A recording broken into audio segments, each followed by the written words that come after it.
গত জুনে ইরানের আকাশে আগুন ছড়িয়ে গিয়েছিল ইসরায়েলি যুদ্ধবিমান। হামলা শেষে তারা ভেবেছিল সবকিছু গোপন থাকবে। হামলা শুরু হয়েছিল কার মাধ্যমে, কে চালিয়েছিল যুদ্ধবিমান, সব থাকবে গোপনে, কেউ কিছু জানতে পারবে না। তবে ইসরায়েলে অস্ত্র ফুরিয়ে আসায় ট্রাম্পের মধ্যস্থতায় যুদ্ধবিরতি দেয়া হয় দুদেশেই।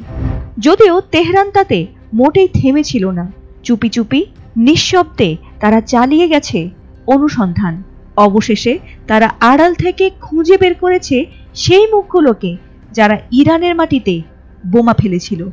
তাদের নাম এখন ইরানের প্রতিশোধের তালিকায়। ইরানের বিরুদ্ধে চালানো সাম্প্রতিক হামলায় অংশ নেওয়া ইসরায়েলি বিমান সেনা ও ড্রোন অপারেটরদের সম্পূর্ণ পরিচয় ও প্রোফাইল এখন তেহরানের হাতে, এমনটাই দাবি করছে ইরানি গোয়েন্দা সংস্থা।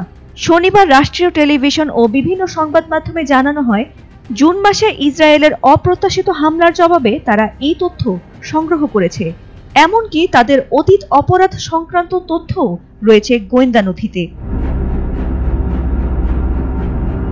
তবে প্রকাশিত তালিকায় রয়েছে এক চমক।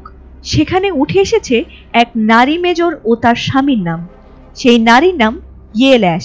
তিনি ছিলেন স্কোয়াড্রন 119 এর ডেপুটি কমান্ডার। তার বাড়ি, ইউনিট এবং দায়িত্ব সংক্রান্ত তথ্য সহ চলাচলের পথ পর্যন্ত এখন ইরানের নজরদারিতে রয়েছে।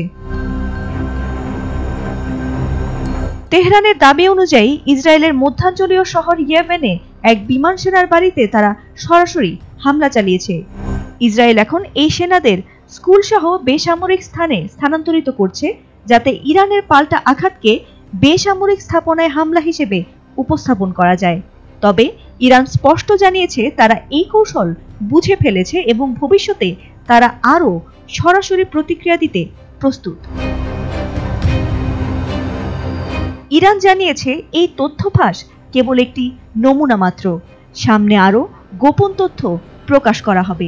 বিশ্লেষকরা বলছেন এই পরিস্থিতি মধ্যপ্রাচ্যের উত্তেজনা আরও বাড়াতে পারে এবং ইসরায়েলি নিরাপত্তা ব্যবস্থার জন্য এক বড় ধরনের চ্যালেঞ্জ তৈরি করবে। ফাতিমা সুলতানা, এটিএন বাংলা।